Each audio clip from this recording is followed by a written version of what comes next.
하튼 서울복음방송 주안의 하나 2부 방송으로 이어집니다.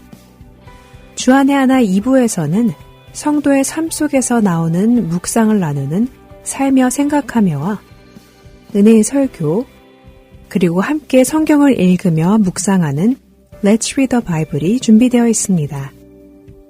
먼저 살며 생각하며 들으시겠습니다.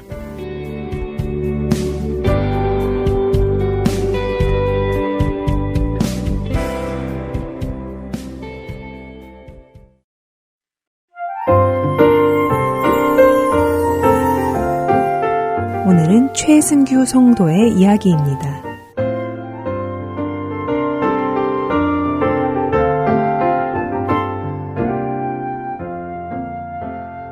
저는 원래 무신론자였습니다. 34살이 될 때까지 신앙과는 담을 쌓고 지내던 사람이었지요.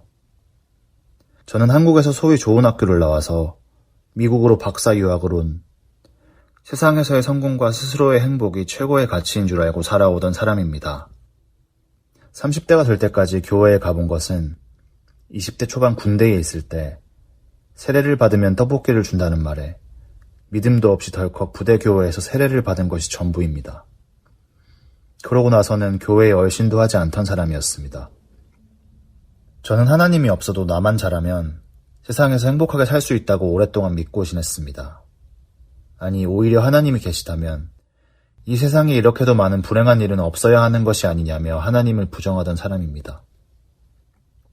그러던 제가 박사 3년차가 되던 2022년, 끝도 없는 불안과 불면증에 시달리게 되었습니다. 그동안 잘하고 있었다고 생각했던 공부와 연구가 흔들리고 있었습니다.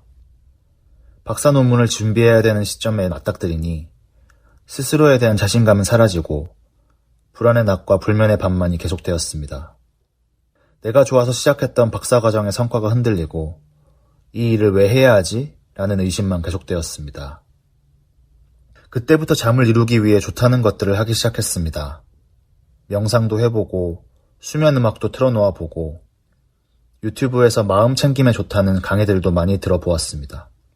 그리고 그때쯤부터 종교 관련 영상들이 눈에 들어오기 시작했습니다. 특히 꽤나 효과가 있었던 것은 한국에서 유명한 목사님들의 설교 영상을 틀어놓고 자는 것인데 내용이 뭔지도 잘 알지 못하면서 잠이 잘 오는 목소리의 목사님들 영상만 찾아다녔던 것 같습니다. 알고리즘이라는 게 뭔지 설교 영상을 계속 보다 보니 제 유튜브와 SNS 피드에는 기독교 관련 영상과 글귀들이 계속 올라오기 시작했습니다. 그러던 중 2023년 1월 어느 날 밤, 한 인스타그램 게시글이 제 눈을 사로잡았습니다. 거기에는 이렇게 쓰여 있었습니다. 내가 내게 명령한 것이 아니냐. 강하고 담대하라. 두려워하지 말며 놀라지 말라. 내가 어디로 가든지 내 하나님 여호와가 너와 함께 하느니라 하시니라. 여호수아서 1장 9절 말씀. 그 말씀을 보는 순간 피도 눈물도 없는 인간이라고 생각했던 제가 혼자 눈물을 흘리고 있었습니다. 있을 수 없는 일이었습니다. 마치 정말로 옆에서 하나님께서 나와 함께 하시고 위로해 주시는 것과 같은 말할 수 없는 따뜻함과 감동이 밀려왔습니다. 그날 하나님께서 교회로 와보라고 부르시는구나 하는 생각이 들었습니다. 그렇게 주변을 수소문해서 근처의 교회를 찾아갔습니다. 그렇게 저는 신앙생활을 하기 시작했습니다. 신앙생활을 시작하며 저는 꽤나 열심히 교회를 다녔습니다. 주일 예배에 빠지지 않고 청년부에서 하는 큐티와 성경 공부에 참여했습니다. 반년 정도가 지나 사역도 하기 시작했습니다.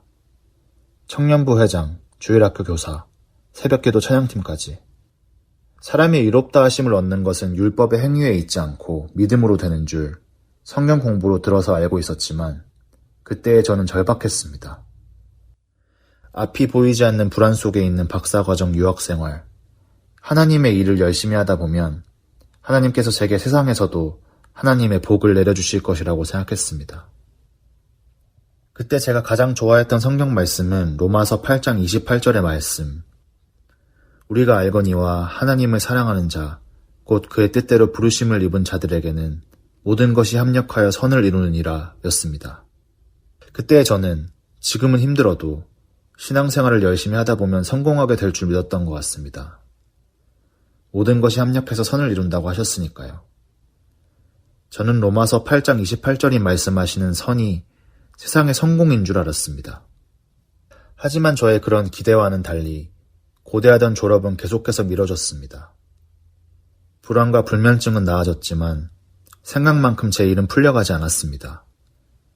청년부 전도사님과 간사님들이 사랑해 주시는 좋은 청년이긴 했지만 학교에서 저의 성과는 그리 좋지 않았습니다. 왜 이렇게 내 인생은 풀려가지 않을까 고민할 때 그때부터 다시 말씀을 찬찬히 읽어가기 시작했습니다. 처음으로 성경 통독이라는 것도 해보고 지푸라기를 잡는 심정으로 성경 공부도 끊이지 않고 계속해 보았습니다.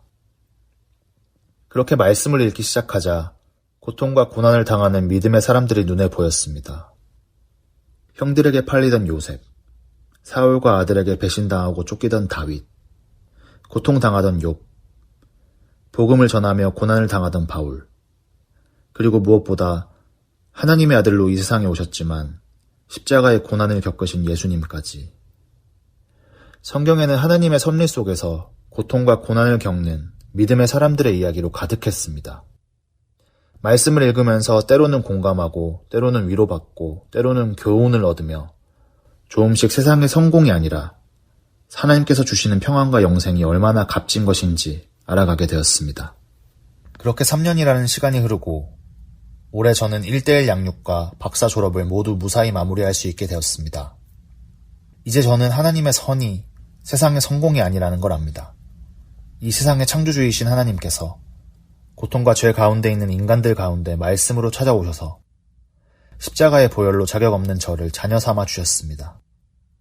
교만하고 위선적이고 사랑 없고 음란하고 탐욕 많은 저에게 하나님께서는 주님의 자녀로 예수님이 돌보시는 양으로 세상의 빛과 소금으로 사는 길을 보여주셨습니다. 제 안에는 선한 것이 없지만 하나님은 말씀으로 제 안을 선한 것으로 채워주십니다. 저는 아직 이 세상을 살면서 무엇을 구해야 하고 뭐가 필요한지도 제대로 모르지만 하나님께서는 때를 따라 가장 선한 것으로 공급하여 주십니다. 예전에 저는 세상의 복을 얻기 위해 사역을 하려 했지만 이제 저는 하나님께서 제게 주시는 사랑과 평안으로 일을 감당할 수 있습니다. 예전에 저는 제 성공을 위해서 하나님을 붙들고 기도했지만 지금의 저는 제 생각과 제 길보다 높으신 하나님께서 허락하시는 뜻과 길이 저에게 가장 좋은 것이라는 것을 믿습니다. 앞으로도 많이 실수하고 넘어지고 좌절하겠지만 예수님 안에 붙들려 있을 때 다시 일어설 수 있다는 것을 저는 믿습니다. 마지막으로 올 상반기 계속해서 묵상했던 시편 말씀을 나누며 마무리하려 합니다. 여호와께서 사람의 걸음을 정하시고 그의 길을 기뻐하시나니 그는 넘어지나 아주 엎드러지지 아니함은 여호와께서 그의 손으로 붙드심이로다. 시편 37편 23절과 24절의 말씀입니다.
이곳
성령님 우리에게 말씀하신 주님 이 공동체를 주님 가르치십시오. 같이 우리 맘 열어주시고 주의 빛으로 밝혀 우리 인도하소서. 주님보다 우리 맘이 서지 않고 겸손하게 주님의 말씀 기다리니 주님 손에 우리의 존재를 우리 드립니다. 사랑으로 인도하소서. 주님보다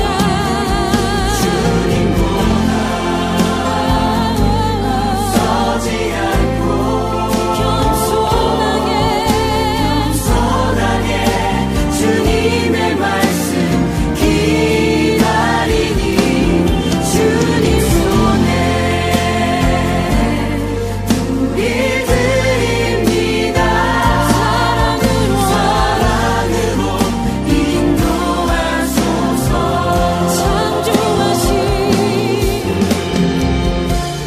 창조하신 모습 떠난 우리를 예수님과 함께 빚으소서.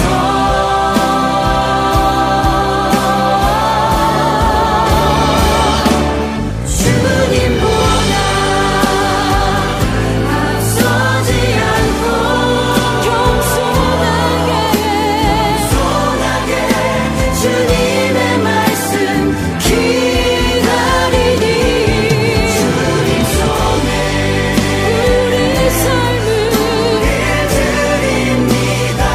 사랑으로 인도하소서. 주님보다 우리 열심히 서지 않고 겸손하게 주님의 말씀 기다리니 주님 손에 우리 모든 것을 드립니다. 사랑으로 인도하소서. 사랑으로 인도하소서. 사랑으로 말씀하소서. 사랑으로 말씀하소서. 예, 주님 그렇습니다. 우리가 주의 마음 알기 원합니다. 주의 마음 듣기 원합니다. 주님 우리에게 말씀하여 주시옵소서. 할렐루야. 은혜의 설교 말씀 함께 들으시겠습니다. 오늘은 캐나다 밴쿠버 그레이스 한인교회 박신일 목사님께서 로마서 8장 28절 말씀의 본문으로 하나님의 뜻이라는 제목의 말씀 전해주십니다. 은혜의 시간 되시길 바랍니다.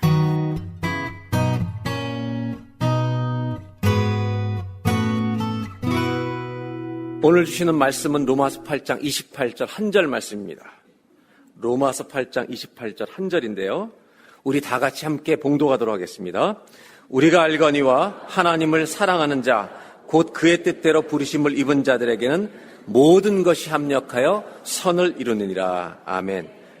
신앙 행위 가운데, 우리가 하고 있는 모든 신앙 행위 가운데 중요한 가치 중에 하나가 있는데, 아주 중요한 가치 중에 하나가 뭐냐면 동기라는 것입니다. 동기. 왜 그것을 하고 있는가? 이 동기를 점검하는 일은 끝까지 중요합니다. 왜냐하면 어떤 봉사나 어떤 헌신을 한다 할지라도 그 질문은 내가 하고 있는, 내가 내린 결정이나 모든 행위가 참 목적이 무엇인가를 우리를 돌아보게 하고 점검하는 것이기 때문에 이 동기, 왜 하는가는 굉장히 중요한 질문입니다. 과연 지금 내가 하고 있는 이것이 하나님의 영광을 위한 것인지 내 욕심을 이루려고 하는 것인지 이거를 분별할 수 있기 때문입니다. 오늘 로마서 8장 28절은 수많은 기독교인들이 좋아하고 암송하는 말씀입니다. 너무나 귀한 말씀이 맞지만 실제적으로 이 말씀을 좀 꼼꼼히 살펴보면 이 안에 위험한 요소가 내포되어 있다는 것을 아셔야 합니다. 왜 위험한지 28절을 다시 보겠습니다. 우리가 알거니와 하나님을 사랑하는 자, 곧 그의 뜻대로 부르심을 입은 모든 우리 성도들에게는 다 같이요. 모든 것이 합력하여 선을 이루느니라. 합력하여 선을 이룬다는 말은 전부 다 우리 아멘인데 제가 위험한 요소가 있다는 말은 여기에 모든 것이라는 표현입니다. 어떤 모든 것이 합력하여 선이라는 결과로 이루게 된다는 건데 이 모든 것 안에는 좋은 형통한 일도 있지만 고난도 들어있다는 위험한 내용이 있다는 것입니다.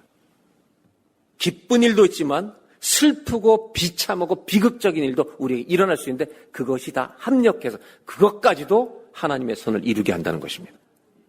왜 위험하다고 말하는 거냐면 그런 고난과 어려움들도 우리에게 여전히 일어날 수 있다는 것을 포함하는 말씀이기 때문에 아멘을 하되 믿음으로 아멘하시길 바랍니다.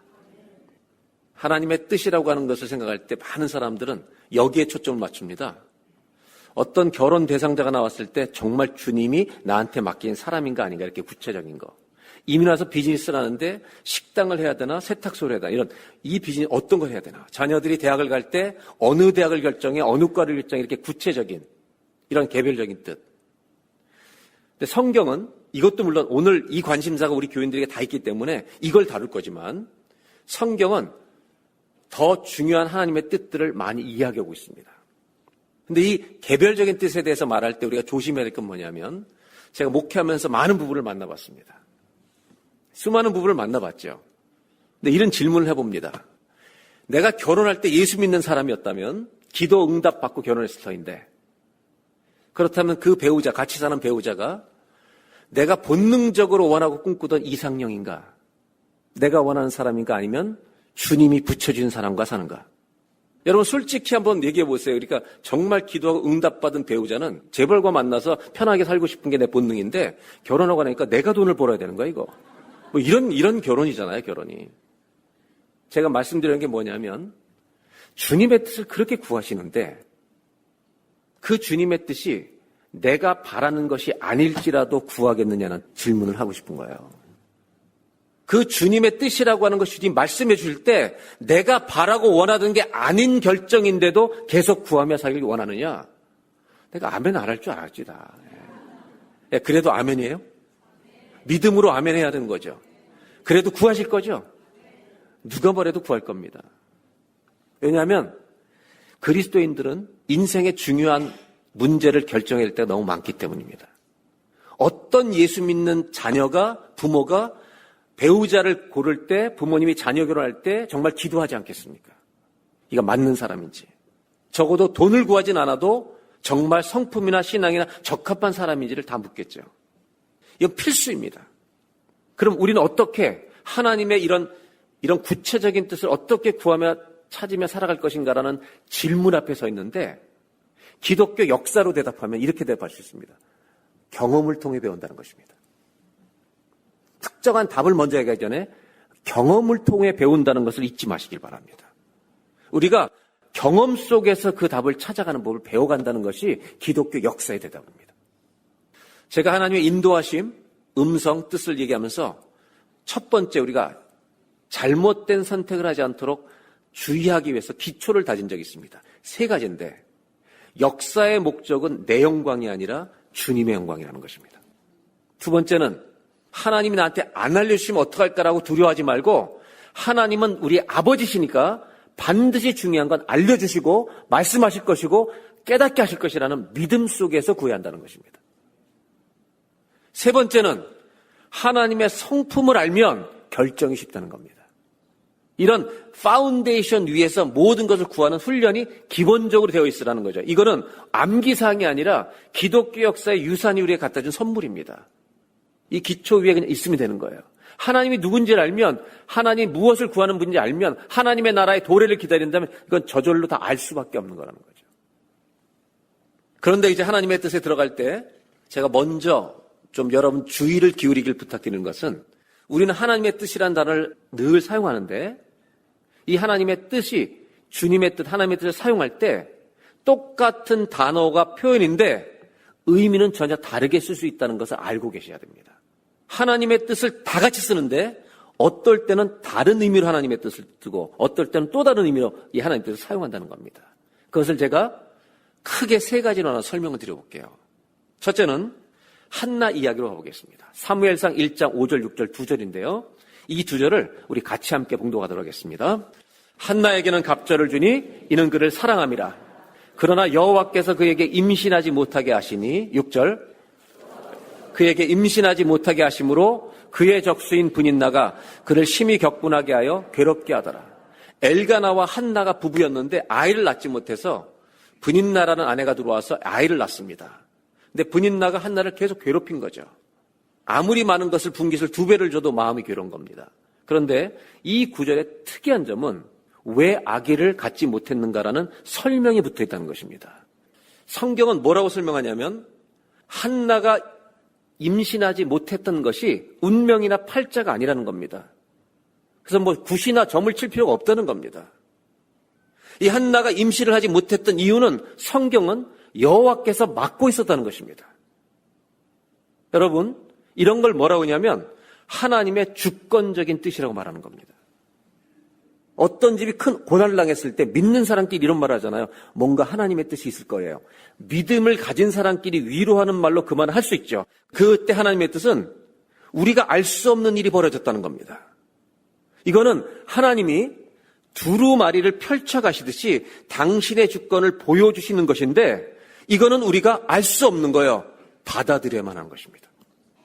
기쁜 일도 슬픈 일도 하나님이 주권을 펼치실 때 받아들여야 되는 하나님의 뜻이 있다는 겁니다. 이것을 하나님의 뜻에 대해서 오랫동안 기독교도 끊임없이 연구했을 거 아니에요. 이런 영역을 하나님의 주권적인 뜻이라고 분류하는 것입니다. 이것은 우리가 할 수 있는 것은 받아들이는 겁니다. 더 어려운 문제가 있습니다. 룻기를 보면 나오미와 가족이 전부 다 모압 땅으로 이주합니다. 먹을 걸 위해서. 갔다가 남편, 2 아들 다 죽습니다. 모태신앙이었던 나오미도 이 고통은 예측할 수 없었습니다. 그렇게 믿음생활 오래 갔지만 이 비극을 놔두시는 하나님 앞에 믿음을 가진 사람이 할 수 있는 것은 주께 소리치는 것밖에 없습니다. 하나님 왜 이러십니까? 하나님께 원망하고 소리치는 것, 이것이 우리가 할 수 있는 전부입니다. 아무리 소리쳐도 받아들여야 하는 것입니다. 우리의 질문은 기독교인으로서 이런 질문입니다. 우리 가정에 자녀를 데려가신 하나님, 내 남편을 데려가신 하나님, 이 하나님은 과연 선하신가? 하나님이 선하신 분이라고 말할 수 있는가? 이 고난과 비극 앞에서 하나님이 선하신 분이라고 말할 수 있는가? 우리는 씨름을 합니다. 하나님이 선하지 않은 것 같다고 소리칠 수밖에 없습니다. 이것이 우리가 쓰는 최선입니다. 그리고 심지어 하나님은 전능하시지 않구나라고 말할 수도 있습니다. 왜? 그걸 안 막아주셨기 때문에. 전능하신데 놔뒀다면 하나님은 선하시지 않다. 우리는 끊임없이 원망과 정말 탄식 기도를 하며 주님과 씨름합니다. 이렇게 우리가 받아들이기 어려운 사건들이 벌어질 때마다 하나님은 전능하신가, 하나님은 선하신가, 이것을 가지고 끊임없이 기독교는 연구했습니다. 2000년 동안. 그 연구한 학문을 신정론이라고 합니다. 영어로는 theodicy. 하나님은 정말 의로우신가? 2000년 동안 신정론이라는 이 주제로 연구해왔습니다. 그 연구 속에 나온 답은 이겁니다. 하나님은 악을 창조하지 않으신다는 겁니다. 이 세상에 악이 존재하는 것은 인간의 죄 때문에 나온다는 것입니다. 우리의 연약함 때문에 고난이 온다는 것입니다. 우리의 부족함 때문에 사고가 난다는 것입니다. 하나님은 그렇게 인간에게 자유를 주시고 인간의 죄로 벌어진 모든 죄성과 우리의 연약함 때문에 모든 문제, 심지어 악한 일까지도 허용하시지만 악을 용납하시는 분은 아니라는 겁니다. 그래서 성경은 분명하게 역사의 결론을 이렇게 말하고 있습니다. 하나님은 악의 한계선을, 죄의 한계선을 설정해 두시고 주님이 다시 오시는 마지막 때에 그의 영광의 나라에서 모든 악과 모든 죄와 모든 인간의 연약함은 극복될 줄 믿습니다. 주님의 나라가 올 줄로 믿습니다. 이것이 역사의 종말과 결론이란 말입니다. 또 한 가지, 하나님은 의로우십니까? 라고 수많은 질문을 던지는 우리에게 기독교 역사에서 2000년 동안 이 질문을 해오면서 여러분 하나님 앞에 손가락질하면서 주님 선하십니까? 전능하십니까? 이런 질문만 하면서 온 것이 아니라 기독교는 또 하나의 질문이 있습니다. 내가 엄청난 고통과 어려움을 당할 때 기독교 신앙인들 우리에게는 또 하나의 질문이 있었다는 겁니다. 그것은 이 고통 속에서도 불구하고 하나님과 더 교제하고 더 그분을 알기 위한 신비적인 질문입니다. 정상적으로 할 수 없는 영적이고 신비적인 질문. 그건 뭐냐면 이 고난을 통해 하나님은 무엇을 말씀하기 원하십니까? 기독교인들은 이 질문을 해왔습니다. 이 신정론에 대한 해석도 종교개혁, 계몽주의 철학, 아우슈비츠 포로 수용소 이런 역사를 거치면서 계속 거듭 발전해 왔습니다. 제가 부탁드리는 것은 어떤 사람들, 안 믿는 사람들이 고통당했을 때 예수 믿는 사람이 함부로 하나님의 뜻이라고 말하지 마시길 바랍니다. 그들은 받아들일 수 없기 때문입니다.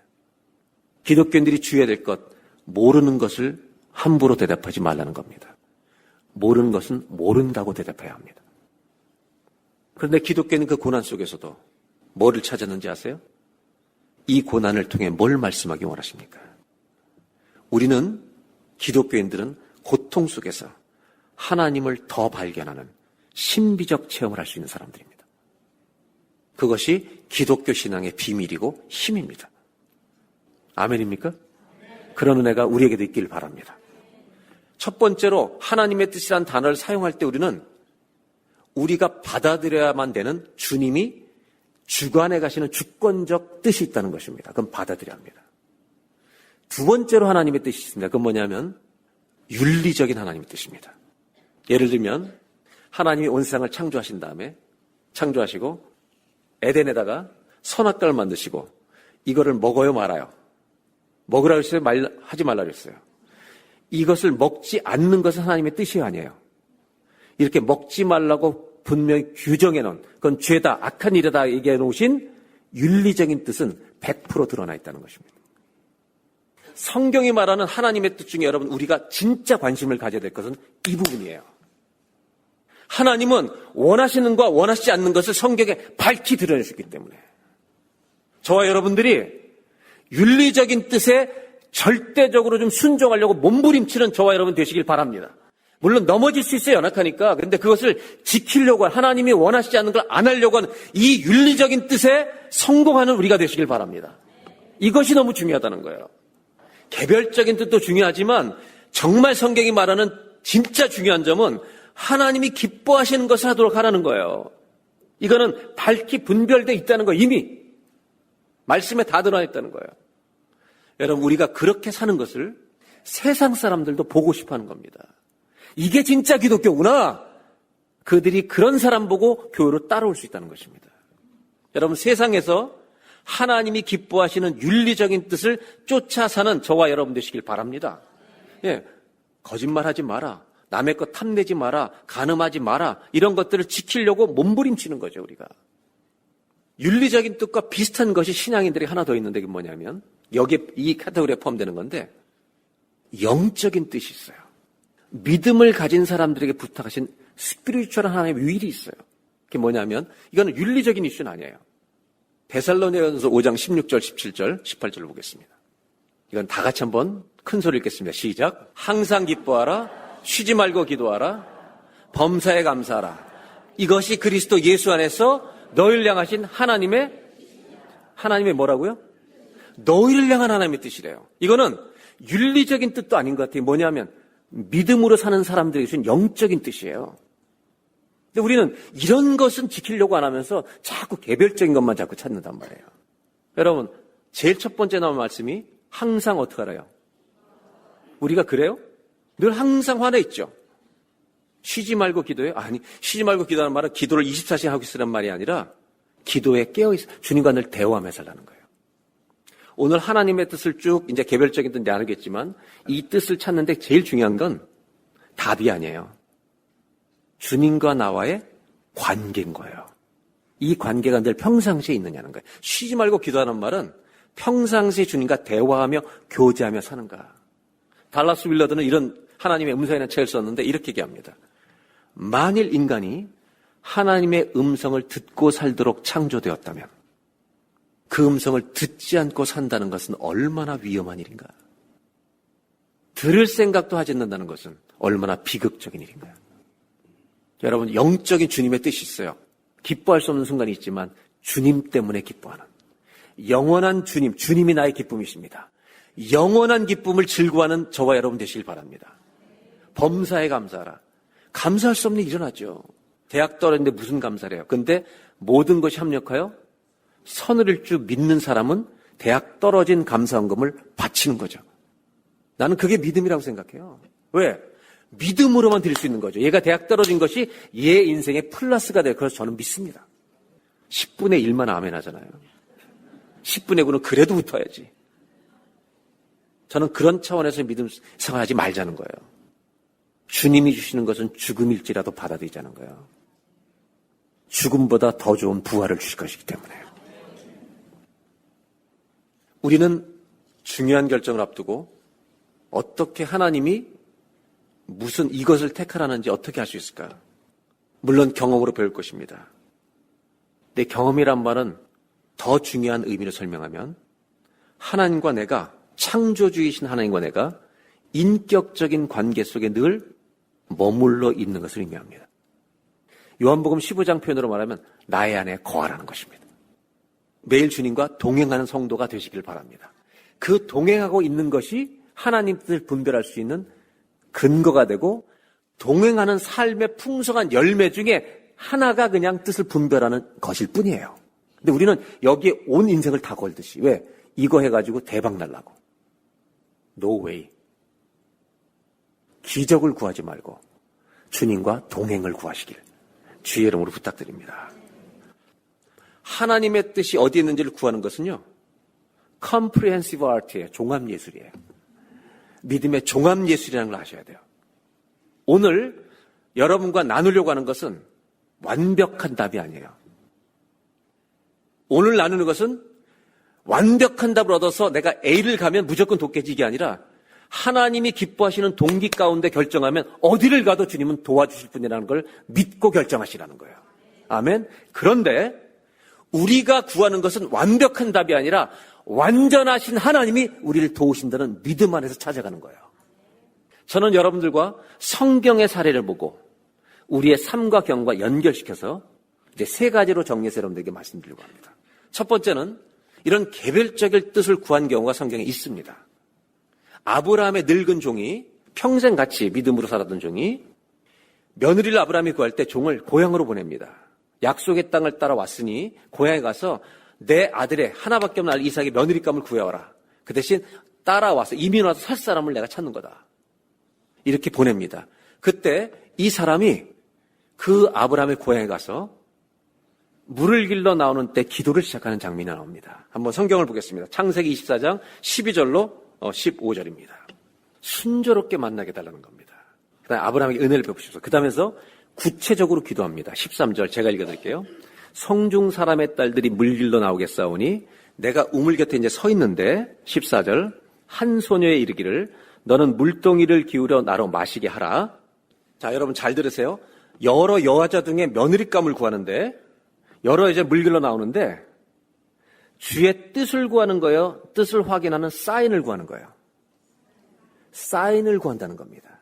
자기가 물을 달라고 했을 때 나한테 물을 줄 뿐만 아니라 기꺼이 자원해서 당신이 끌고 온 신부 집에 줄 선물 싣고 있는 낙타에게도 물을 주겠다고 자원하는 말을 하게 되면 이게 누구라고요? 하나님이 이삭을 위해 정하신 자라고 내가 그 사인을 받아들이겠다고 기도하는 겁니다. 굉장히 구체적이죠? 네. 맞죠? 20명, 30명이 나오는데 어떤 여자인 줄 알아? 물어보겠다는 겁니다. 14절 뒷부분. 이로 말미암아 주께서 내 중에 은혜 베푸시 알겠나이다. 15절. 말을 마치기도 전이지만 영어 성경을 보시면 뭐를 마치기도 전이에요? 기도를 마치기 전에 응답이 와버렸다는 겁니다. 순전한 마음으로 기도하면 그럴 때가 있어요. 기도를 시작하는데 응답이 와버려요. 근데 여자가 온 겁니다. 그리고 이 여자는 물을 달라고 했더니 어떻게 행동하는지 18절을 보겠습니다. 그가 이르되 내 주여 마시소. 물을 달라고 했더니 말을 쳐서 하며 물동이를 손에 마시게 한 다음에 여러분 어떻게 했어요 이 여자가? 낙타에게도 물을 마시겠다. 우리 토종비결 좋아했던 우리 한국 민족은 이렇게 쌓인 게 응답하면 이 여자 껴안고 난리납니다. 하나님 응답했다. 간증하러 다닐 겁니다, 아마.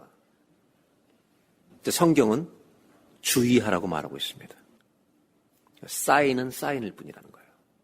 20절입니다. 이 늙은 종이 어떻게 행동했나. 급히 물동에 물을 구해오고 다시 길이로 걸어갔죠. 깃는데 21절 다 같이 시작. 그 사람이 그를 묵묵히 주목하며 여호와께서 과연 평탄한 길을 주신 여부를, 이 여자는요 사인을 붙들고 뜻을 결정하지 않았습니다. 내가 응답한 대로 반응을 하는데 신중하게 주님이 주신 진짜 응답인가를 끝까지 주목하며 기다립니다. 세 번역에는 말없이 그를 바라보고 있었다고 말합니다. 여러분, 주님의 뜻을 구하는 것은 사인 하나로 끝나는 게 아닙니다. 그게 메이저한 결정이 될 수 없습니다. 종합적인 것을 통해서 결정한다는 말입니다. 근데 저는 지금 이 사람을 통해서 나누고 싶은 게 있습니다. 이 늙은 종은 갑자기 기도한 게 아닙니다. 무슨 말인지 아세요? 기도가 생활화되어 있었다는 말입니다. 늘 기도하는 삶을 살고 아브라함과 그런 체험을 하면서 하나님과의 관계 속에 있기 때문에 분별하기가 쉽다는 것입니다. 한번 따라 하실까요? 하나님의 뜻을 분별하는 것은 하나님과의 바른 관계에서 옵니다. 하나님의 뜻을 분별하는 것은 요술망망이가 아니라는 거예요. 기술이 아니라 주님과의 관계가 어떠냐에 달려있다는 거예요.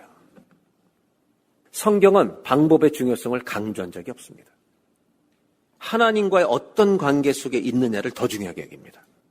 그래서 요한복음 10장에 양이 내 음성을 안다, 듣는다고 말씀하셨어요. 그런데 어떻게 듣는지 말씀하지 않으세요. 일부러 안 알려주시는 것 같아요. 왜? 알리실 필요가 없기 때문에. 어떻게 자녀가 부모랑 사는데 부모의 말을 못 알아듣겠습니까? 요술방망이를 찾지 마시고 하나님과 기도하며 사는 관계 속에 머무시기를 주의 이름으로 축복합니다. 하나님의 뜻을 분별하는 것은 기술이 아니라 스킬이 아니라 관계라는 거예요. 그래서 제가 어니스트 락킨이라고 하는 사람이 쓴 Silent Presence라는 책에 나오는, 조용한 임재라는 책에 나오는 한 파트를 제가 소개해드릴게요. 이렇게 얘기합니다. 만일 하나님의 뜻을 분별하는 것이 개인의 일상적인 삶 전체에서 아주 가끔 드물게, 평상시 안 묻다 아주 가끔 일어나는 낯선 행동이라면 그것은 결코 성공적으로 실행될 수 없다는 겁니다. 우리는 어떻게 사느냐, 하나님과 사는 것만큼 분별할 수 있고 분별하는 것만큼밖에는 살 수 없다는 것입니다. 하나님 안에 거하시기를 주의 이름으로 축복합니다. 그러니까 결국 하나님 뜻을 분별하는 것은 주님과 기도하면서 늘 사는 삶 속에 있으면 분별이 쉬워지는구나. 두 번째, 이제 그래도 어떻게 어떤 방법을 통해 찾아가야 합니까? 라고 묻는다면 이제 대답을 드리려고 합니다. 사도행전 16장 6절로 7절입니다. 바울이 전도여행 떠났을 때 성령이 아시아에서 말씀을 전하지 못하게 하셔. 전도를 열심히 아시아로 가려고 하는데 성령이 막으시는 것을 센스하고 있다는 겁니다. 이 말은 하나님과의 관계 속에 늘 있었다는 것을 의미합니다. 이게 없는 사람은 몰라요, 막아도. 그들이 부르게와 갈라야 땅으로 다녀가 7절입니다. 다 같이 읽겠습니다.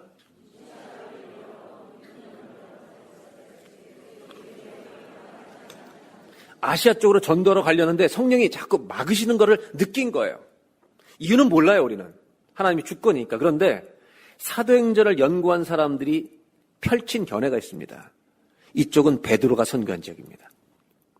그러니까 베드로가 선교를 열심히 하고 있으니까 이쪽에 또 복음을 못 들은 쪽으로 가도록 하나님이 인도하셨다는 겁니다. 그때 막아서 소아시로 안 갑니다. 왜 안 가느냐? 16장 9절을 보겠습니다. 밤에 환상이 바울에게 보니 마게도니아적 사람이 환상에 하나가 와서 청하여 이르되 우리를 도와달라고 하는 환상을 본 것입니다. 어떤 비전을 본 거예요. 마게도니아 사람들이 도와달라는 환상을 봤어요. 그리고 10절에 바울이 환상을 보고 마게도니아 떠나기 힘쓰니 유럽의 관문으로 간 거예요. 그리고 간 첫 도시가 사도행전 16장의 빌립보입니다. 그런데 이들이 내린 결정을 보면 이는 하나님이 저 사람들에게 복음을 전하라고 우리를 부르신 줄로 인정함이라. 여러분, 이 사람들이 결정을 할 때 함께 결정을 내린다는 겁니다. 우리를 부르신다는 것을 이 팀들이 같이 결정. 그리고 다른 번역에는 우리를 부르신 줄로 확신하였다. 누가 해석을 하냐면 우리가 해석한 겁니다. 여러분, 오해가 없길 바랍니다. 이런 경우는 복음을 전하러 가니까 어느 도시를 가느냐가 더 중요하지 않아요. 가는 것이 더 중요한 겁니다. 어딜 가도 우리 주님 도우실 줄로 믿습니다. 그런데 이 사인을 보고 여기를 가는 게 지금은 더 적합하겠다고 받아들이고 간 겁니다. 헌신이 분별보다 더 중요하다는 것입니다. 헌신한 사람은 하나님의 뜻을 따라 헌신하니까 거기 가서 헌신하면 되는 거예요. 장소보다 중요한 건 그 마음인 거죠. 그러면 우리는 이런 수많은 방법들을 보면서 어떻게 결정을 내릴 것인가? 어떤 경우는 다른 사람의 조언을, 지혜를 얻어서 결정합니다. 어떤 경우는 다 주님이 기뻐하시는 것이니까 자유롭게 뭐든지 선택해도 주님은 도와줄 줄로 믿습니다. 그렇게 결정하는 겁니다. 어떤 사람은 기도하다가 성령의 어떤 계시나 음성을 듣는 사람도 드물게 있습니다. 어떤 사람은 공동체, 자기에 속한 셀에 믿음의 사람들에게 찾아가서 질문해서 배우기도 합니다. 제가 여러분들에게 이걸 보여드리는 이유는 이것만 있다는 게 아니라 수많은 기독교인들이 사용할 수 있는 수많은 영적 풍성한 유산들을 잘 활용해서 우리 교인들은 결정을 내려야 한다는 것입니다. 이 전체를 잘 활용하는 것을 저는 종합예술이라고 말하면서 동시에 영적인 균형 감각이라고 말씀드리는 겁니다. 왜? 혼자서 은밀히 결정하는 사람은 위험해집니다. 다른 사람의, 내가 믿을 만한 사람, 사랑하는 사람의 조언을 받게 될 때 아니라고 하면 멈출 수가 있는 것입니다. 그렇지 않은 사람은 외고집으로 가는 겁니다. 우리들이 결정했다고 말합니다. 한번 따라 하실까요? 하나님의 뜻을 분별하는 것은 영적 균형을 통해 이루어집니다. 이 종합적인 결정 중에 메이저한 파트는 주님이 주시는 마음이어야 돼요. 말씀이어야 되는 거예요. 기도 중에서는 응답이어야 되는 거예요. 사인이 아니라. 어디 결혼하는 배우자를 놓고 계속 고민할 때 전화해가지고 7번째 벨이 울리면 주님이 주신 배우자. 그럼 미친 짓 하지 말라는 거야, 내가. 내 인생을 왜 전화 7번에 걸어요? 주님의 마음에 걸어야지. 종합예술인 거죠. 제가 부탁드리고 이 영적 균형을 가지라는 것은 계시를 지나치게 선호하는 사람들은 말씀과 이성을 활용하라는 거예요. 너무 그냥 이성과 논리에만 집착한 사람은 하나님 기도를 통해 응답도 받아보라는 거예요. 그 균형을 총체적으로 사용해서 여러분 경험을 통해 가는 거예요. 중요한 것은 하나님이 기뻐하시는 윤리적인 뜻 안에만 있다면, 주님의 영광을 위해 있는 거라면 어디를 가도 무슨 선택을 해도 주님은 끝까지 도우실 거라는 믿음 안에서 결정을 하는 거죠. 하나님의 뜻은 어떻게 분별하느냐? 영적 균형을 가지고 분별하는 거예요. 그렇게 해주시기를 주의 이름으로 부탁드립니다. 주님의 뜻대로 사는 것은 순간의 결정이 아니라 그 길을 끝까지 걸어가는, 그것도 억울하게 가는 게 아니라 기쁘게, 감사함으로. 왜? 주님이 우리의 소망이시니까. 그렇게 가는 것이 주님의 뜻을 구하는 여정이라는 것을 잊지 마시기 바랍니다. 한 번만 따라 하실까요? 하나님의 뜻은 우리의 삶을 통해 이루어가는 믿음의 여정입니다. 한순간의 결단으로 끝나는 게 아니라는 거예요. 그 결정을 해놓고 내가 하는 나머지 삶이 다 옳다고 주장하는 그런 이상한 일을 벌이지 말라는 거예요. 주님의 뜻을 따라 목사가 됐으면 끝까지 주님의 뜻을 따라 그 길을 잘 갈 수 있도록 그 여정을 걸어가는 게 더 중요하지 않겠습니까? 저는 여러분들, 저와 여러분 우리 모두가 주님을 기뻐하면서 주님 만날 날을 고대하면서 그분의 영광을 위해 하나님의 뜻을 분별하면서 살아가는, 기뻐하며 춤추며 뛰는 순례자들이 되시기를 주의 이름으로 축원합니다.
지역 마켓 및 여러 가지 한인업소는 복음을 전할 수 있는 선교의 좋은 통로입니다.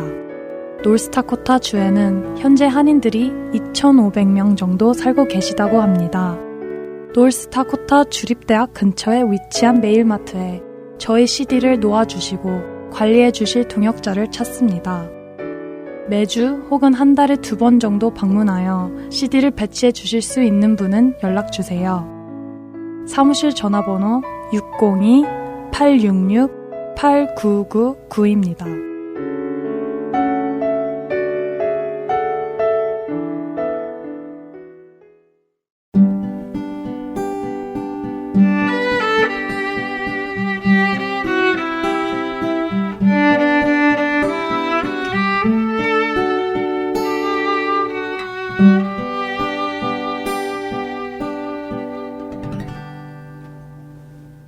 이어서 Let's Read the Bible 함께 들으시겠습니다.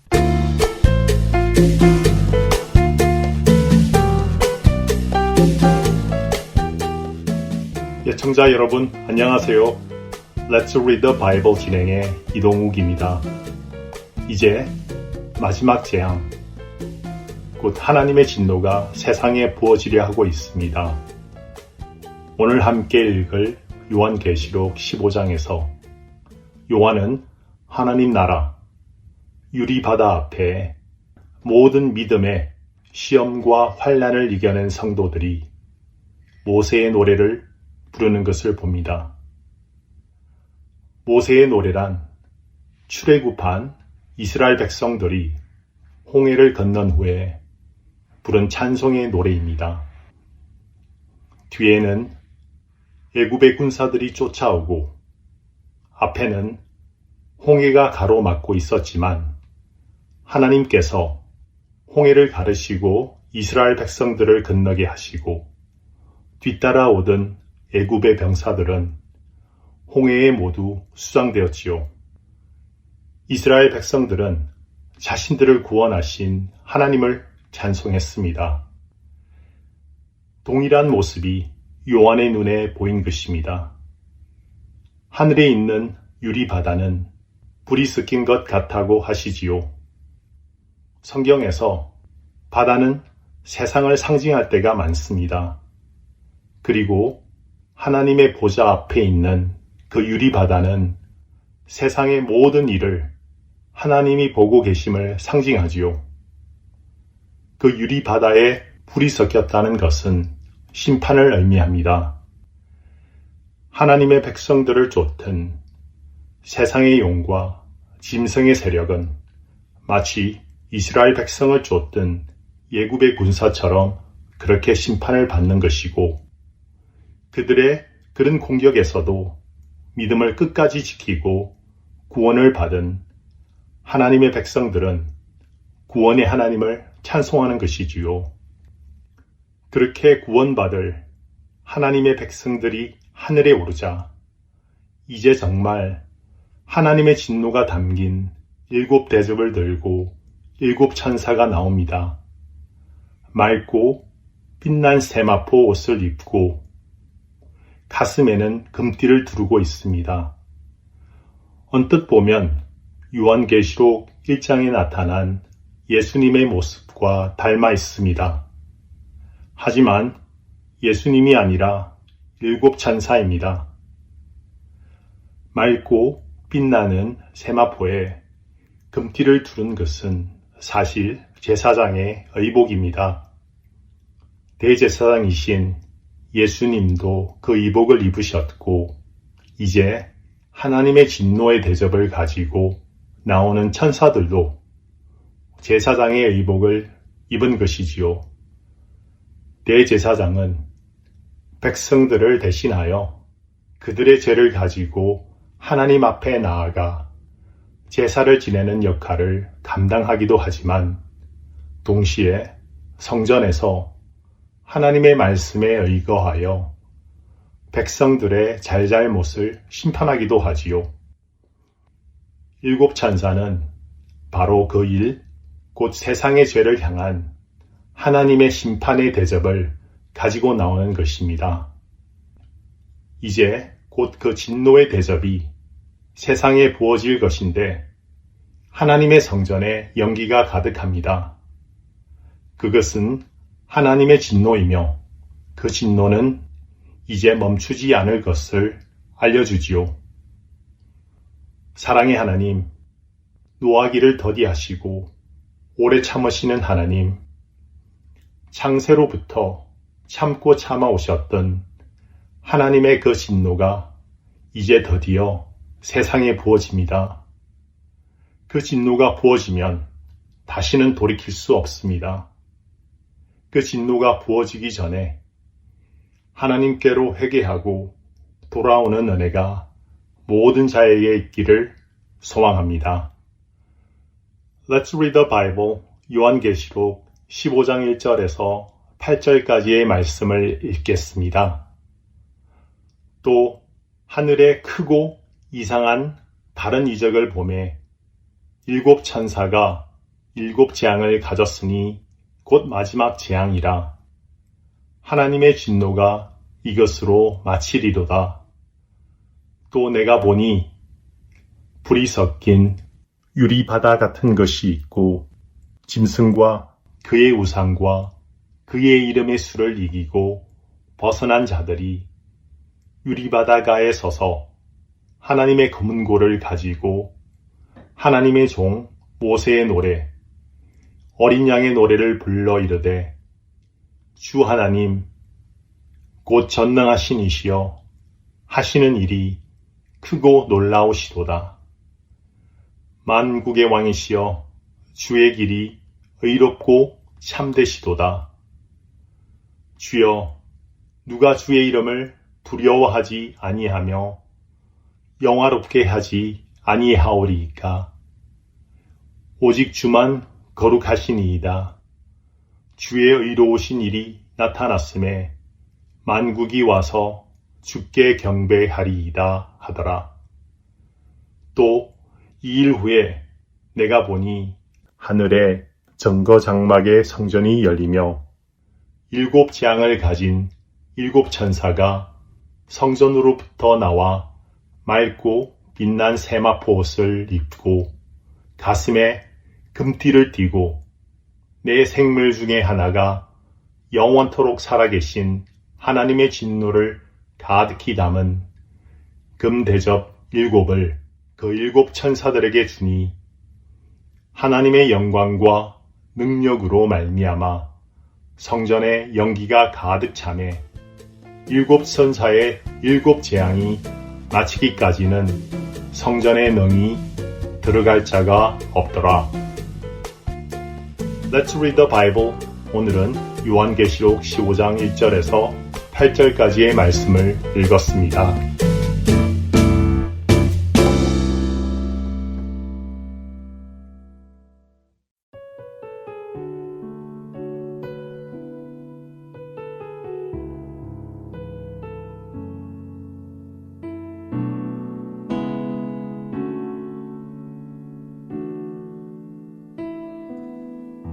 전능하신 나의 주 하나님은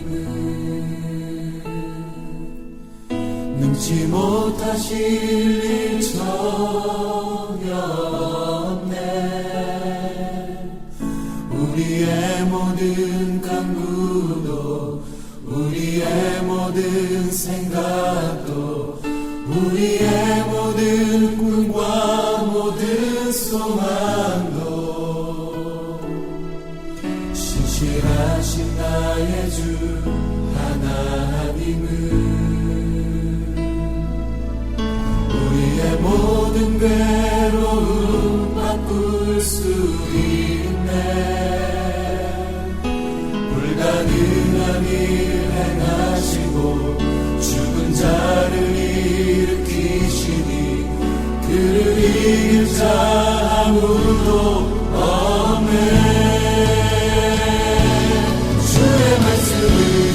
의지하여 깊은 곳에 금을 던져 오늘 그가 놀라운 일을 이루시는 것 보라. 주의 말씀 의지하여 믿음으로 금을 던져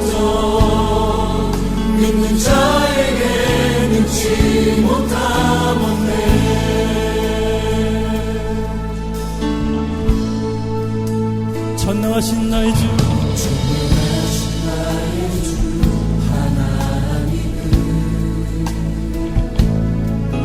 능치 못하실 일 전혀 없네.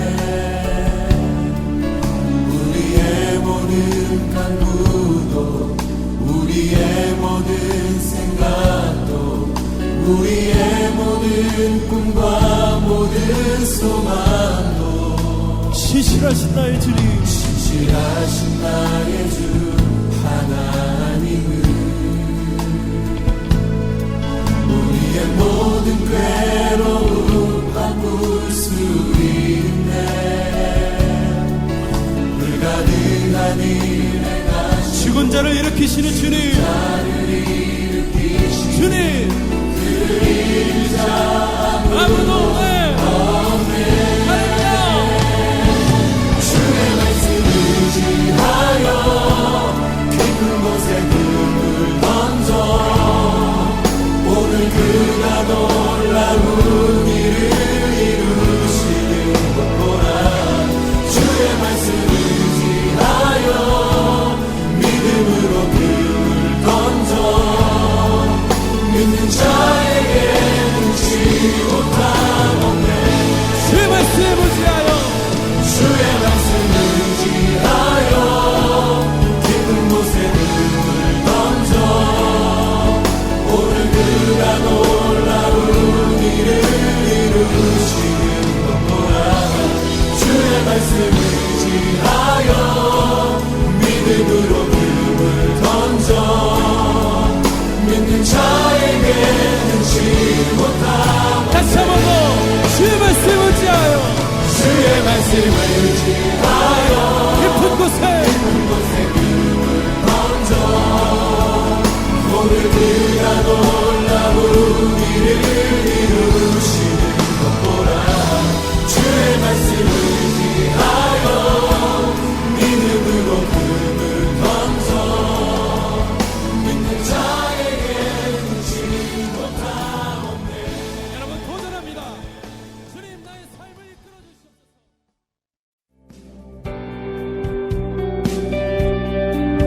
주안의 하나 2부 준비된 순서는 여기까지입니다. 계속해서 주안의 하나 3부로 이어집니다. 주님의 말씀을 더 알아가는 시간 되시길 소망합니다. 안녕히 계세요.